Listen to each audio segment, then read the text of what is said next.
Bismillahirrahmanirrahim. Assalamu alaikum. My name is Abdul Qadir and I am starting this demo session introduction for creating virtual screen splitter, a project delivered by Virtual University of Pakistan.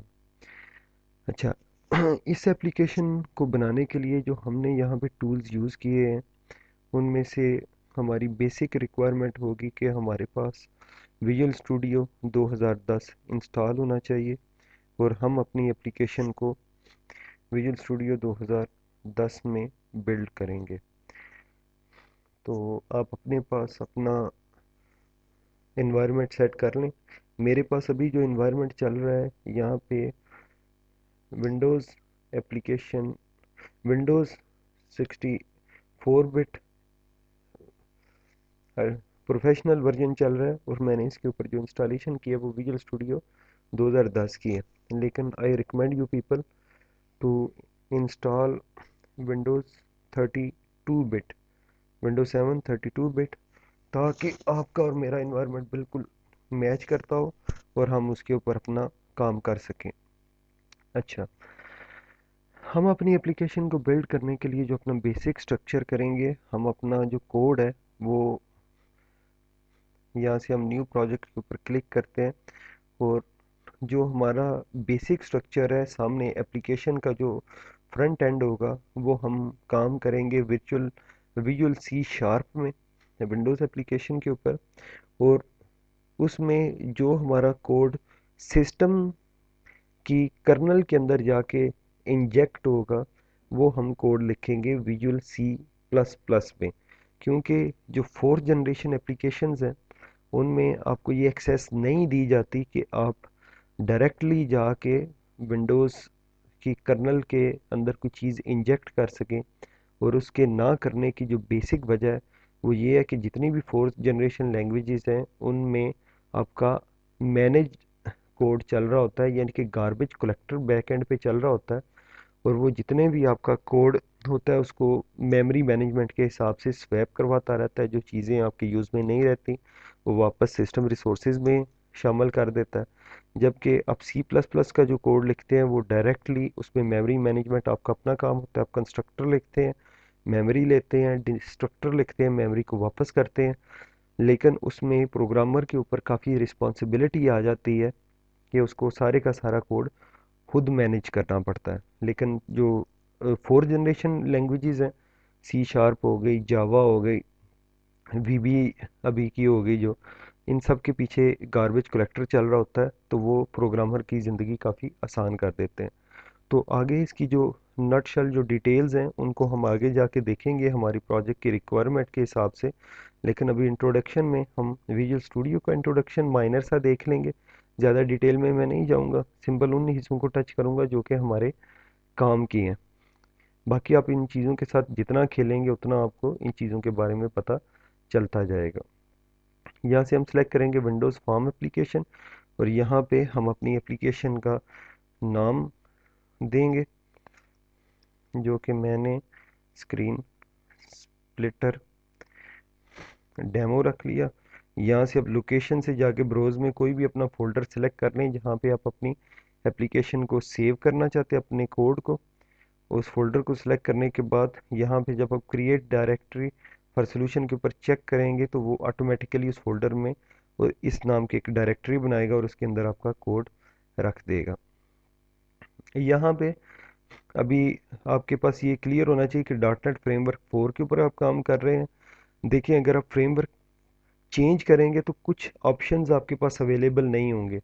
तो मैं आपको recommend करूँगा कि आप उसे यही वाली setting अपने पास रखें ताकि जब आप अपने पास अगर खुद इस कोड को क्रिएट करना चाहें तो आपको सारी की सारी चीज़ों का सही से समझ आता जाए और आपको किसी भी जगह पे कुछ चेंज ना मिले।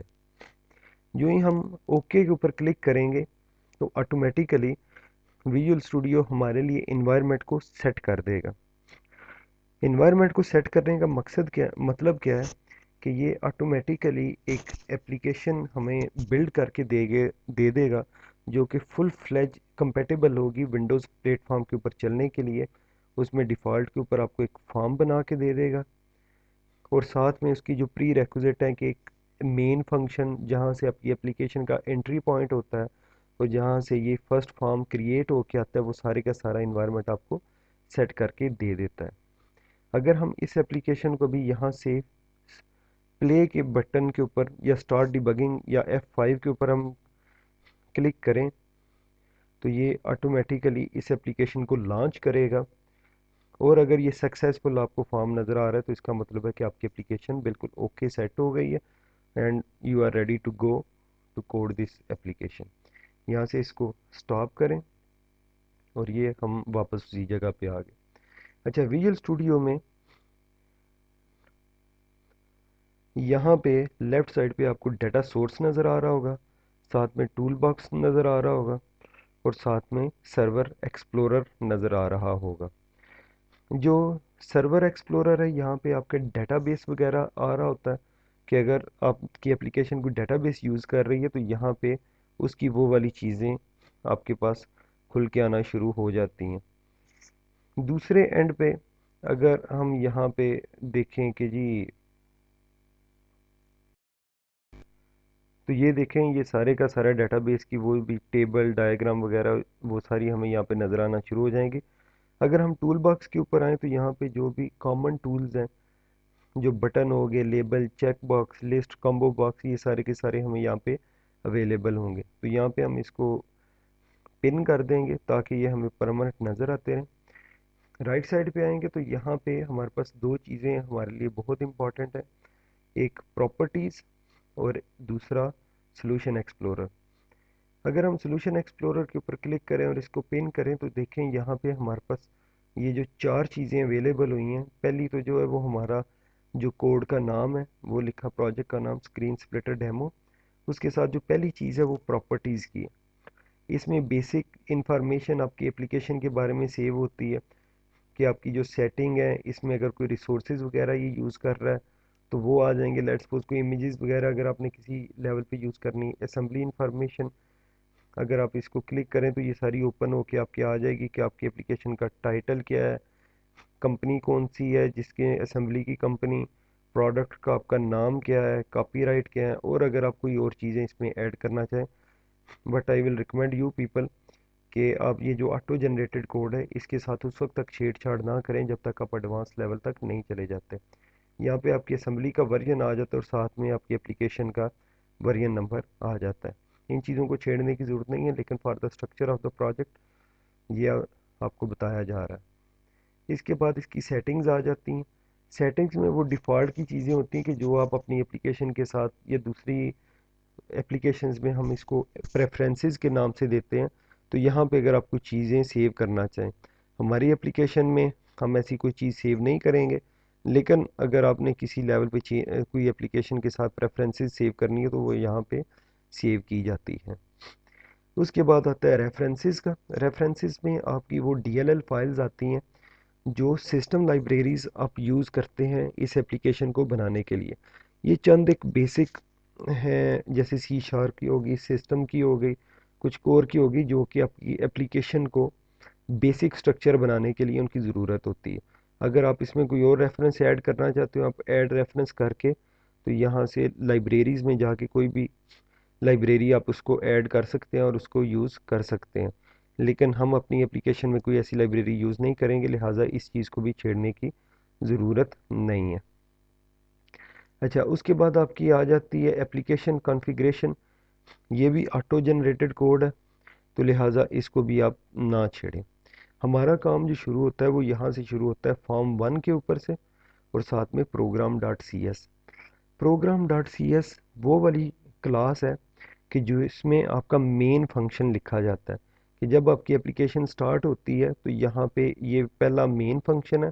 ये इसके सबसे पहले इसके विजुअल स्टाइल्स को इनेबल करता है और साथ में कंपैटिबल टेक्स्ट रेंडरिंग डिफ़ॉल्ट को सेट करता है, और साथ में आपका वो फॉर्म रन करता है जो आपकी एप्लीकेशन जब लॉन्च होती है तो सबसे पहले यहाँ पे ओपन होता है, जो यहाँ पे फॉर्म 1 है जो इसने ऑटोमेटिकली यहाँ पे जनरेट कर दिया है।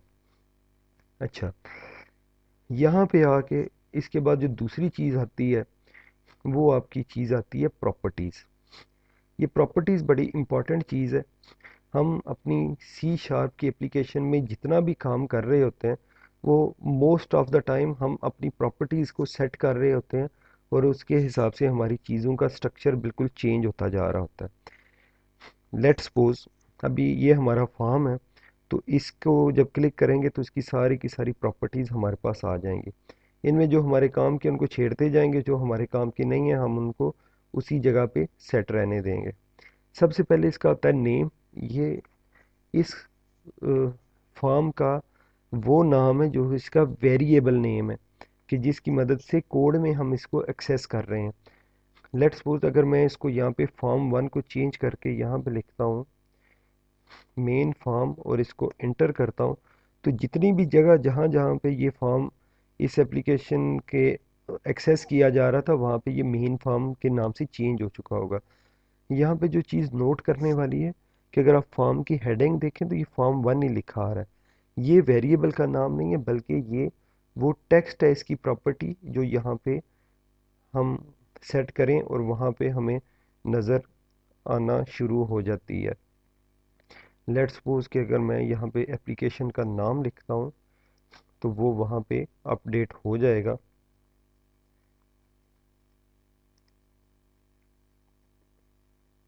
तो ये यहाँ पे हमें नज़र आना शुरू हो जाता है। अच्छा, जो हमने यहाँ पे वेरिएबल का नेम चेंज किया था, अगर हम इसको देखें, हम दोबारा सॉल्यूशन एक्सप्लोरर में जाके program डॉट सी एस पे क्लिक करें, तो ये देखें यहाँ पे जो पहले फॉर्म 1 लिखा आ रहा था उसने उसको चेंज करके मेन फॉर्म कर दिया है, क्योंकि ये यहाँ से इसको एक्सेस किया जा रहा था। This is the name of variable that the system is using to access its variables. और यहाँ पे जो ऊपर लिखा आ रहा है ये उसका टेक्स्ट होता है, कि जो वहाँ पे हमें ऊपर दिखाया जा रहा होता है। अच्छा, इसी प्रॉपर्टीज़ में अगर मैं इसके लेट्स सपोज साइज़ को चेंज करता हूँ, यहाँ से इसको चौड़ाई चेंज करता हूँ, तो एट द एंड क्या हो रहा है कि इसके जो साइज़ की प्रॉपर्टी है वो चेंज हो रही है, इसकी विड्थ और हाइट चेंज हो रही है। लेट्स सपोज कि अगर मैं इसको मैनुअली भी यहाँ पे आके चेंज करता हूँ कोड में, तो ये इसकी यहाँ पे ये देखिए आप, इसकी विड्थ चेंज हो गई है। तो सारी की सारी चीज़ें यहीं पे आ रही होती हैं, जो हम इसकी प्रॉपर्टीज़ को चेंज करते हैं यहाँ पे हमें नज़र आना शुरू हो जाती हैं। इसके साथ ही इसके इवेंट्स होते हैं हर फॉर्म के या हर कंट्रोल के, कि अगर इन इवेंट्स को हमने करना हो कि अगर फॉर्म के ऊपर क्लिक करें तो क्या हो, अगर आपके फॉर्म क्लोज हो रहा हो, तो फॉर्म क्लोजिंग के ऊपर आपने कोई काम करना हो, तो वो चीज़ें सारी की सारी यहाँ पे आती हैं। हम आगे देखेंगे, इन फंक्शंस को एक एक करके यूज़ करते जाएंगे और इन चीज़ों को इस्तेमाल इनका देखेंगे। अच्छा, लेफ़्ट साइड पे जो हमारी टूल बॉक्स है, इसमें हमारे सारे के सारे जो विंडो बेसिकली हमें अपने कंट्रोल्स देती है अपनी एप्लीकेशन को डेवलप करने के लिए, वो दिए गए हैं। तो यहाँ से आप किसी भी कंट्रोल को ड्रैग करके क्लिक करके अगर अपनी फॉर्म के ऊपर लेके आए तो वो वहाँ पे पेस्ट हो जाता है। और उसके साथ यहाँ पे बाकी की भी जो चीज़ें आप यहाँ पे अगर उनको पेस्ट करना चाहें, तो ये सारी ड्रैग एंड ड्रॉप से आप अपनी एप्लीकेशन का डिज़ाइन बना सकते हैं। आप उनको देख सकते हैं कि कौन सी चीज़ कहाँ पे मेरी एप्लीकेशन में नज़र आएगी। अच्छा, यही चीज़ें यहाँ पे ड्रैग एंड ड्रॉप करने के बाद हम क्या करते हैं जी, कि हम इनकी प्रॉपर्टीज़ को सेट करते हैं। लेट्स सपोज ये जो हमारा लेबल 2 है, इसको हम अपने पास वेरिएबल में अगर यूज़ करना चाहेंगे तो हम इसको अपने पास देते हैं, फॉर एग्जांपल यहाँ पे देते हैं हेडिंग और डॉट एल बी एल। मेरा जो कोडिंग का स्टाइल है उसमें मैं कैमल केस को यूज़ करूँगा वेरिएबल्स के नेम के लिए, तो लिहाजा जितनी भी क्लासेस उनके उनके नाम कैपिटल में होंगे, जितने भी उनके वेरिएबल होंगे उनके नाम छोटे रनिंग वर्ड से स्टार्ट होंगे, और लास्ट पे ये जो 3 वर्ड होंगे ये शो कर रहे होंगे कि ये चीज़ क्या है। लेट्स सपोज कि यहाँ पे लेबल है, तो मैंने इसका नाम शॉर्ट करके एल बी एल लिख दिया। तो ये मेरा वेरिएबल का नेम मैंने यहाँ पे चेंज कर लिया, और यहाँ पे मैं इसका टेक्स्ट जो भी देना चाहता हूँ कि जी, फॉर एग्जांपल मैं यहाँ पे दे देता हूँ कि जी introduction to C sharp programming. ये देखें इसका यहाँ पे चेंज हो गया। और इसका अगर मैं फ़ॉन्ट वगैरह यहाँ पे चेंज करना चाहूँ तो वो भी मैं यहाँ से चेंज कर सकता हूँ, जो भी मेरी माइंड में आएगा।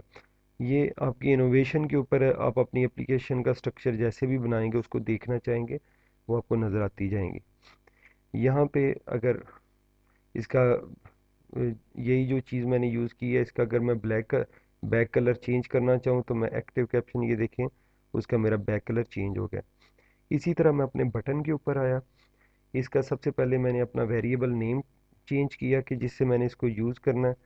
लेट्स सपोज मैंने डिवाइडर डॉट btn रख दिया। और अभी इसका अगर मैं टेक्स्ट जो भी चेंज करूँगा वो मुझे यहाँ पे नज़र आना शुरू हो जाएगा। इसके ऊपर जो नज़र आएगा डिवाइडर, अगर मैं यहाँ पे लिखूँ तो ये मेरा इसके ऊपर डिवाइडर का लिखा आ जाता है। यहाँ पे लेबल 1, इसका वेरिएबल नेम मैं चेंज करता हूँ और इसको मैं रख देता हूँ मैसेज लेबल के नाम से। और इसका टेक्स्ट यहाँ पे जो भी मैं लिख देता हूँ, ये सारी चीज़ें मुझे यहाँ पे नज़र आना शुरू हो जाएंगी। अच्छा, हम अपनी एप्लीकेशन में जहाँ जहाँ पे जो चीज़ें यूज़ होती जाएंगी उनका हम स्ट्रक्चर देखते जाएंगे, और उनको आगे आगे फिर आपके ऊपर आता है कि आप उन चीज़ों को कितना आगे एक्सप्लोर करते हैं और उनको वहाँ पे यूज़ करते हैं। अच्छा, एक चीज़ हम साथ में ये थोड़ा सा एप्लीकेशन बनाते हुए कोशिश करें, जब भी आप एप्लीकेशन बनाएं तो आप उसको यूज़र फ्रेंडली रखें, कि जब कोई अननोन यूज़र को इतना जो इन चीज़ों को नहीं भी जानता वो भी अगर प्रोग्राम को यूज़ करना चाहे तो उसके लिए यूज़र फ्रेंडली हो। उसके लिए ये हम एक टूल टिप है, इसको यहाँ पे यूँ ही ड्रैग एंड ड्रॉप करके यहाँ पे फेंकते हैं तो ये यहाँ पे टूल टिप 1 के नाम से एक वेरिएबल नज़र आना शुरू हो जाता है। तो हम इसको फेंकने से हमारे साथ क्या होगा कि अगर मैं इसी बटन के ऊपर क्लिक करूँ तो यहाँ पे नीचे प्रॉपर्टीज़ में एक नई चीज़ आ जाती है, tool tip on tool tip. कि यहाँ पे अगर इस बटन के ऊपर हमारा माउस आए तो यहाँ पे एक टूल जो कि एक यूज़र फ्रेंडली मैसेज आ जाए कि जी click here to see buttons execution. तो ये जब हम अपनी एप्लीकेशन को लेट्स सपोज यहाँ पे रन करते हैं तो जब ये बटन के ऊपर हमारा माउस आएगा तो यहाँ पे ये हमारे पास एक मैसेज लिखा हुआ आ जाएगा कि जैसे ये भी नज़र आना शुरू हो गया। तो ये कोशिश करें कि अपनी एप्लीकेशन को हमेशा कोड करते हुए यूज़र फ्रेंडली रखें। अच्छा, यहाँ पे हम अभी आते हैं इसके कोडिंग की तरफ कि कोडिंग सी शार्प में कैसे होती है। तो उसके लिए आपके पास दो तरीके हैं। एक तो तरीका ये है कि आप बटन को सिलेक्ट करें और इसके इवेंट पे जाएं और जाके देखें कि आप किस इवेंट के ऊपर क्या काम करना चाहते हैं। लेट्स सपोज कि इस बटन के क्लिक होने पे आप कोई काम करना चाहते हैं तो यहाँ पे ये बटन है, यहाँ पे अगर आप डबल क्लिक करें तो यहाँ पे वो कोड जनरेट होके आ जाएगा कि डिवाइडर बटन अंडरस्कोर क्लिक। और उसके ऊपर अगर इसको क्लिक किया जाए तो क्या हो, वो कोड हम यहाँ पे लिखें तो वो लिखना काम करना शुरू हो जाएगा। दूसरी अप्रोच ये होती है कि आप बटन के ऊपर आके अगर सिंपल क्लिक को ऊपर आपने करना है तो इसको डबल क्लिक करें तो ऑटोमेटिकली ये फंक्शन आपके लिए लिखा हुआ आ जाएगा। अच्छा, इसमें अभी मेरा जो प्रोजेक्ट का डेमो है इसमें मैं आपको बेसिकली लैंग्वेज नहीं सिखा रहा हूँगा, मैं आपको आप ये प्रोजेक्ट बनाना सिखा रहा हूँगा। तो इसमें मोस्टली जो भी है हमारी एप्लीकेशन में लैंग्वेज के जो हिस्से आएंगे वो तो हम डेफिनेटली डिस्कस करेंगे, लेकिन पूरी की पूरी लैंग्वेज उसके मतलब जो है ना, अगर एक चीज़ें को, एक बड़ा मशहूर मुहावरा है कि there is always 5 ways to capture a horse. कि अगर किसी भी मसले को हल करने के नॉर्मली 5 से 6 तरीके होते हैं, तो इससे अच्छी अप्रोच भी हो सकती है, लेकिन हम जो अप्रोच यूज़ करेंगे कि जी इस तरह से इस प्रॉब्लम को सॉल्व किया जाए। अगर हम बटन के ऊपर लेट्स सपोज यहाँ पे क्लिक करें तो यहाँ पे मैं जो अपना मैसेज लेबल है इसके टेक्स्ट को चेंज करना चाहता हूँ। तो मैं यहाँ पे डबल क्लिक करता हूँ और यहाँ पे इसके वेरिएबल नेम से इसको एक्सेस करता हूँ। देखें MSG लेबल लिखा तो ये यहाँ पे आ गया, इसका इंटेलिजेंस ने हमें इसका बता दिया। इसकी कौन सी प्रॉपर्टीज मैंने सेट करनी, टेक्स्ट की। और इसको मैं क्या देता हूँ जी कि let's suppose divider button is pressed. Simply यही मैं काम करना चाहता हूँ। इसको मैं यहाँ पे सेव करता हूँ और इसके बाद फॉर्म के ऊपर जाके मैं इस एप्लीकेशन को रन कर देता हूँ। जो यूँ ही एप्लीकेशन मेरे पास रन होके आएगी, ये देखें नॉर्मली वही चीज़ बन के आई है, ऊपर मैसेज भी आ रहा है। अगर मैं इसको देखें जो ही क्लिक करता हूँ तो यहाँ पे ये लिखा आ जाता है डिवाइडर बटन इज़ प्रेस्ड, यानी कि हमारा कोड सक्सेसफुली रन हो गया। और जो हम यहाँ पे मैसेज लेबल का ऑप्शन वहाँ पे ये चेंज करना चाह रहे थे वो हमारे पास नज़र आ गया। यहाँ पे आप मुख्तलिफ़ किस्म के काम कर सकते हैं। लेट्स सपोज के लेबल की प्रॉपर्टी को मैं इसका फोर कलर टेक्स्ट का कलर जो है उसको चेंज करना चाहता हूँ, तो मैं सिस्टम डॉट ड्राइंग ये लाइब्रेरी है, इसमें से जाके कलर उठाता हूँ। और कलर कौन सा मैं उठाता हूँ, लेट्स सपोज रेड उठाता हूँ और इसको सेट कर देता हूँ, इसका कलर रेड। अच्छा, दोबारा मैं जब इसको रन करता हूँ और यहाँ पे जाके डिवाइडर को क्लिक करता हूँ तो एक तो ये भी हो गया और साथ में इसका कलर भी चेंज हो गया। अच्छा, जितना आप इन चीज़ों को छेड़ेंगे, जितना ज़्यादा इनके साथ खेलेंगे, उतना आपको इन चीज़ों के बारे में पता चलता जाएगा। ये हमारा जो अभी तक का डेमो था, ये हमारा था कि introduction to C sharp programming, कि अगर हम इसमें काम करना चाहें, हम अपनी एप्लीकेशन का बेसिक स्ट्रक्चर बनाना चाहें तो हम वो किस तरह से बिल्ड करते हैं। अच्छा, नेक्स्ट जो हमारा सेशन होगा हम उसमें हम अपनी एप्लीकेशन को देखेंगे कि हमारी एप्लीकेशन की बेसिक रिक्वायरमेंट क्या है, हम उसको फुलफ़िल करने के लिए कौन कौन सी चीज़ें यूज़ करेंगे, और साथ में हम अपनी एप्लीकेशन का बेसिक स्ट्रक्चर जो है उसको क्रिएट करेंगे। I will recommend you people to study more and more about this subject, क्योंकि सिस्टम प्रोग्रामिंग की ये एप्लीकेशन बन जाती जिसमें हम अपने सिस्टम के जो फंक्शंस है, विंडोज़ के जो फंक्शन है उसके अंदर अपनी डीएलएल को इंजेक्ट करेंगे। उसकी जो बेसिक थ्योरी है उसको मैं अपने नेक्स्ट सेशन में डिफाइन करूँगा, ताकि आप लोग उसको अपने माइंड में सेट कर लें कि आपका कोड किस लॉजिक के ऊपर बनाया गया है, और बाद में आपको वो पूरे की पूरी चीज़ें कोड के अंदर नज़र आना शुरू हो जाएं। तो तब तक के लिए अल्लाह हाफिज़, और नेक्स्ट सेशन में हम कंटिन्यू करेंगे अपनी बेसिक एप्लीकेशन के स्ट्रक्चर को।